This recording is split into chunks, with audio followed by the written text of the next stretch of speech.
Well, this time 10 years ago, New Orleans was covered in floodwaters from Hurricane Katrina. Volunteers from our area were there too, helping with the recovery effort. Reporter Shannon Slatton shares how one pair of sisters used the experience to later open up a nonprofit in Plymouth.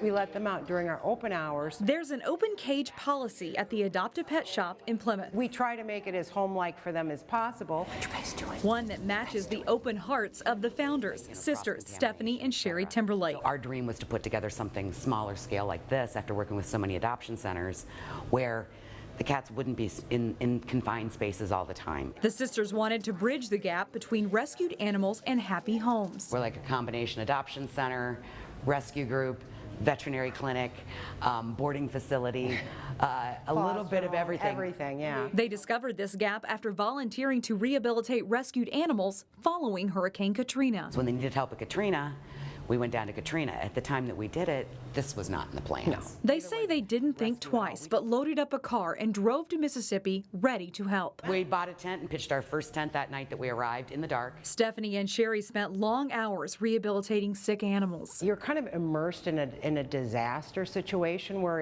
it's overwhelming. It's very different when you're there. It's And like the whole world stops. There they saw their share of reunions and heartbreak. It got very challenging because we're all just trying to do our level best just to save everybody's lives, but these guys had to go somewhere. The sisters say Katrina changed their lives. What we did after Katrina, after we worked with other groups, we found that we could help this way. So they opened the Adopt a Pet shop in 2011. They get braver. Where they can rehabilitate cats until they are adopted. As soon as we pull 20, 25 animals into here and they can live here, that just opened up 20 to 25 more foster homes for our rescue groups. Here they know the story of every cat. You fall in love with them. And work to give that cat story a happy ending. The first step is rescuing them, per se, pulling them off the street, nursing them back to health if they're sick, whatever.